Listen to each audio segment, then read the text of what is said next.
In this video, I'm going to show you how to make zone in Tradingview. So first, open up your tradingview.com and go to the supercharts, and then from here go to the left section of your chart where it says it shows drawing panel. Click on the little arrow right next to the brush icon where it says geometric shapes. Click on it and then select a rectangle from here, and then click on your screen where you want to make the zone. So let's say I want to make a zone from here to here. Just click and drag on your screen, and the zone is placed. After that, if you want to change the width of this zone, you can do that from here.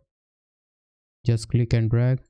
You can adjust the height of this zone from center point like this, and also you can use a shortcut keys which are Alt plus Shift plus R, and then click on your screen and drag it to make your zone.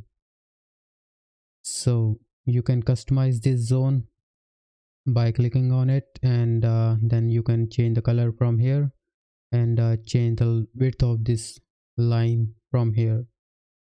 So this is how you can make zone in Tradingview.